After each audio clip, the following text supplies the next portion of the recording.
Welcome to SheExperts, Breaking Barriers Through Sports. This is a series of the ITK podcast, Experts in Global Sports, Voices of Change. Listen to unshared knowledge, projects, experiences, and stories of the ITK women in sports. In this episode, I spoke with Gulafsha Ansari from Mumbai, India. Gulafsha is a professional women's soccer coach and physical education teacher.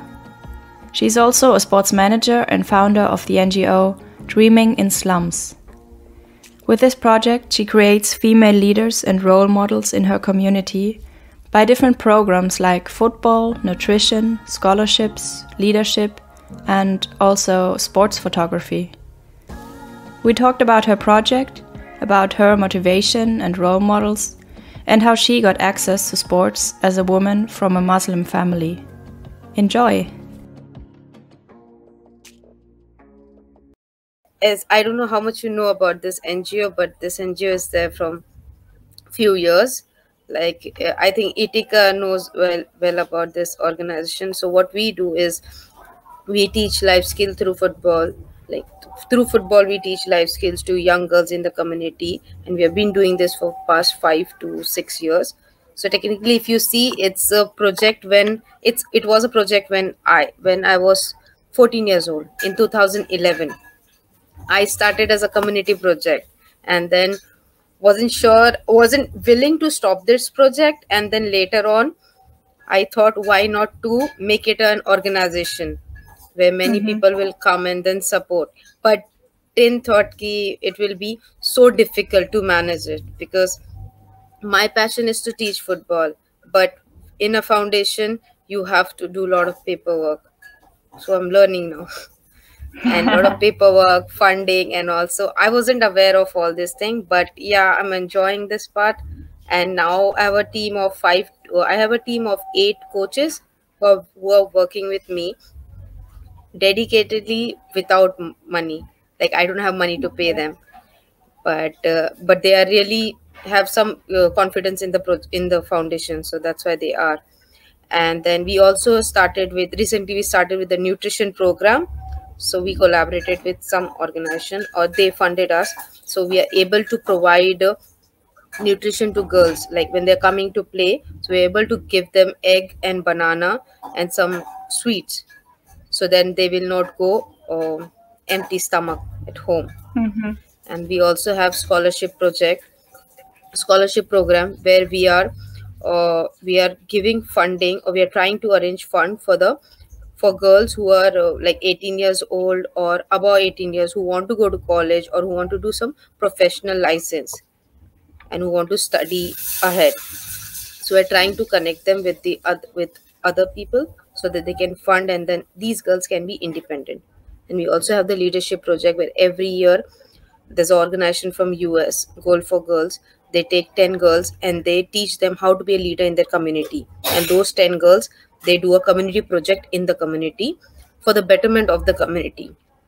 So suppose they are thinking that there is lack of education in the community, so they will go around and they will create awareness of education. Education is not only about you go to school and you get a degree or something. Education can be informal way also. Like, you can say a communication, you can also learn how to stitch, and you can be independent. So it's your right to study, and it's your right to express your feeling, what you want to do. So all this thing is happening in the organization. And yes, they are also playing football, which they love. Yeah. But so you have this sports part and the nutrition, and then you have leadership and photography, you said? Yes, and recently photography. Yeah. And how can I imagine this, the organization of all of this? You have in all the different projects, you have volunteering people that teach the girls, or? Yeah, so we also have one more thing included. Like last year, I've been to I don't know if you know CSE, Coaches Across Continent. No. It's an organization in US, so they are kind of not in partnership, but yeah, like they train us, like they train me how to do purposeful play in regarding of SRHR, sexual reproductive health and right. So we also conducted SRHR training in the community, and we'll be taking that forward. Like, if a girl is hitting her puberty, she should know what is her right about regarding her body. And so in the community, mostly people are not, girls are not aware, or the women are not aware about their rights, sexual rights. So we're also doing this. So it's part of the it's like one organization, but all this is a program we are running with. Okay, so one girl or one woman can participate in all of the programs in theory. Yeah, so it's all included. So we have a strength of around 120 girls with us currently. So that 120 girls get trained with us every Sunday. So we have two centers. So every Sunday they will be part of like a nutrition program.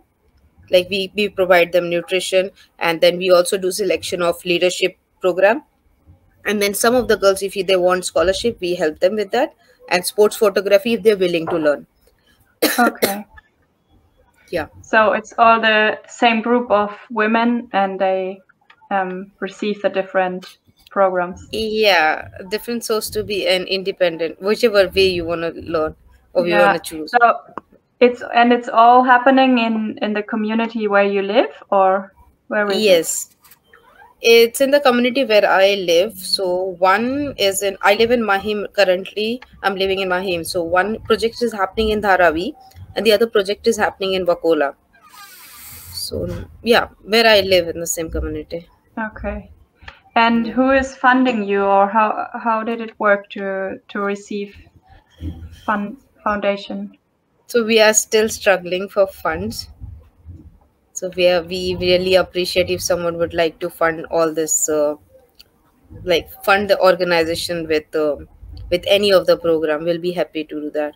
And plus, in this that also expense included for ground rent. Like we have to book the safe place for girls to play. So it's kind of an artificial ground, artificial turf. We book and then we play. But no, we don't have so much funding. We are trying to get funds to run it Okay. smoothly. And you said you're, since the beginning, you're part of the project and then funded the NGO. Like how did you start, or what is your motivation to do all of this, or how did you come to do So this? my motivation is very simple. Like whatever I got in my life. So I also went to one organization. Then I was part of that. I was one of the beneficiary of that organization. So if football wouldn't be coming, like I wouldn't have played football, then I wouldn't have achieved so many things. Rather it be going to ITK, visiting so many countries. And I'm the only one in my family, you can say. Like I've been to FIFA World Cup. I've also been as London Olympic Junior Ambassador, and then went to UEFA also in 2016 France. So all this thing happened only because of football. And there was one dream of mine, like I want to study abroad. And people used to laugh when I was a kid. They used to laugh, how you will do that. But thank God to German embassy, my that dream is also fulfilled through Itika course. Yeah. So So you and then started as a yeah, player, as a football player, yeah, and as a then you player, became coach. I didn't had any knowledge of what I'm gonna teach them, but I was just having this thing. Given an opportunity, anybody can shine. And when where I was living, it was mostly like only boys can play. Girls are only meant to do household work, or they can just gather some of the girls and they can just play it in some small space. Not only no playing, they just sit and talk and all this thing they will do. But I wanted to change this. Like, why I'm the only one who's getting this opportunity to play? Why these girls are not getting? So then thought to start as a project. And then I it is not everybody's responsibility to do something good for the community. If you start doing something good for the community, maybe people will follow. And the same thing happened from last, you can say, 7 to 8 years. It is just my dream. Like, I just want one or two role models from the same community to grow up, and so other girls can look up to them, like how they are looking up to me. So this small Yeah. dream or vision I have for the other girls. And there's one more thing why I started this organization is there's one community in Santa Cruz, Wacola, where the parents they are single parents and they do housekeeping work. Like they go to other house and they cook and they wash vessels and all. And the same thing they want their daughter to take it up. And I wanted to break this change. Like it's okay if your daughter if you don't have money to make her to make her become engineer, doctor, or whatever, you don't have money, you don't need so much money. There's one more field where she can make money or she can be independent. And this is the field of sports. Because sports, what in India, sports is more like if you play you will not gain anything. But I want to show them being a player or being a coach, you can also you can also earn livelihood. Hmm. And you say you want to create role models. Who was or who is your role model? Or do you have I one? I do have one. Like I keep learning from people. So I is everything I like. See, suppose I can give you an example of like if I'm talking to you today and I really want to take this up, so I will inspire. I will admire that why one day I will take someone else interview. This small thing inspire me. But yes, I will come to the point. I'm inspired by Ronaldo. Is my favorite. And also my parents, because they are kind of a motivation for me. If they wouldn't have given me uh, the support, because I'm also like from Muslim family where the girls, they don't get enough opportunity to play and all. But I'm really thankful of my parents. They supported me, and then they're seeing the magic. But so from your NGO, you can't make a living. So what are you working to So I survive? have, yeah. So I'm a physical education teacher. I completed my degree. So currently I'm working in international school, that is Don Bosco International School in Mumbai only. So that's my living. But that's what you studied, or how did you, or yeah, how did you become that? So I studied coaching, I studied sports management over there, and I completed my MBA also in sports management. And then one day, suddenly, when I came from Germany, one of my friend told me, "Let's do this course, Bachelor in Physical Education." So I said, "Why not? Let's do it." And then I completed that course, and this now I want to work in school with the kids. So I'm learning now. Yeah, back to the different programs you have in your organization. Can you tell a bit more about this photography thing? Because I think it's really interesting. Yeah, recently you can say like 2 months ago or 1 month ago we started with this. So I can say one mentor came to me and it's like he's a really good photographer. He shoot marathons and all, which happens in Mumbai. So he asked me whether your girls are interested in learning photography. And it was shocking for me also, because and then the moment we asked them, do you all want to learn photography? So there, like I was very surprised when 80 girls they gave their name for sports photography, including the 8-year-old girl. And then I was like, wow, this is a good number. And so we also had a demo session where I called that mentor, and then he came and he introduced the camera lens and what is the name of the parts of the camera, and how you can take photograph, and what is many things he taught to the girls. And the girls really showed interest, like they really want to learn. So it was surprising for me. And then one of the girls, she started doing the event. So she started going with that mentor and she's capturing a good photos and all. And that mentor is saying one day she can be a good photographer, like number one photographer. Wow. Yeah. But these activities are like the girls go there after school and there's one place where they all meet, or how does it work? No, no, all this thing happened on Sunday. So Sunday they Okay. come to Once a play week. because yeah, once a week, because Okay. the weekdays they have school, so once a week we do our training, and after that we make them wait for 2 hours, and then we teach them all this thing. Hmm.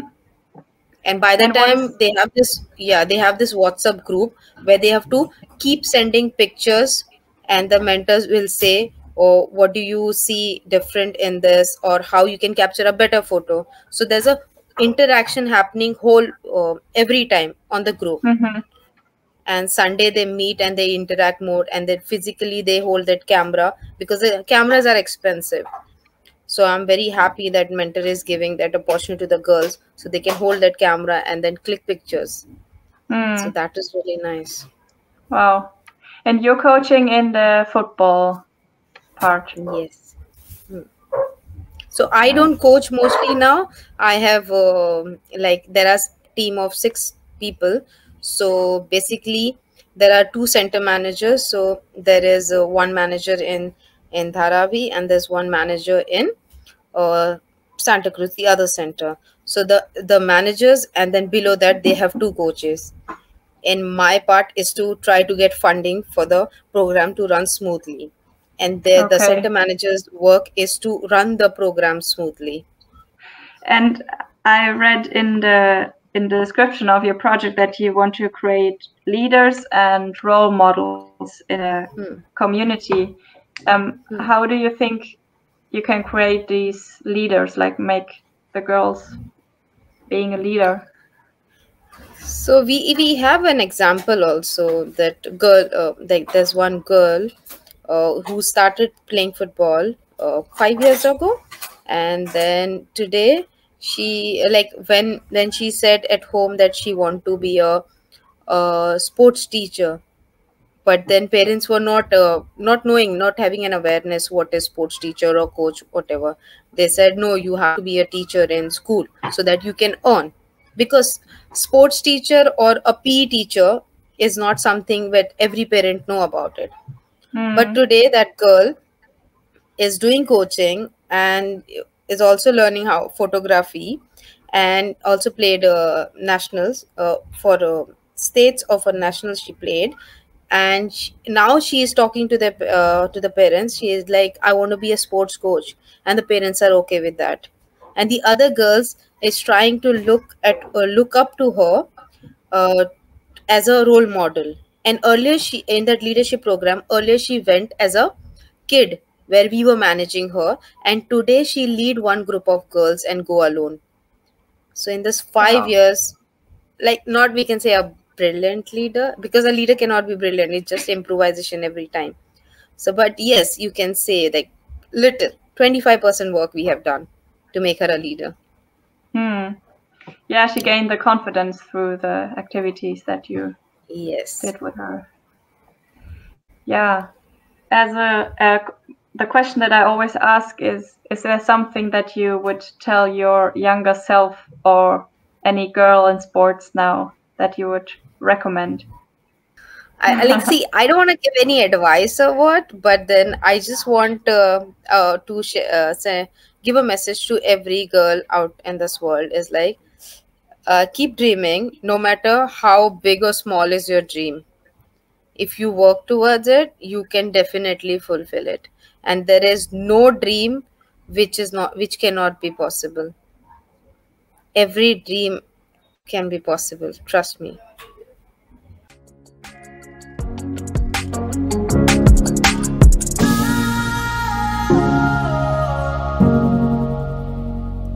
Thank you for listening to this episode of SheExperts Breaking Barriers Through Sports, a podcast of the international trainer course Experts in Global Sports.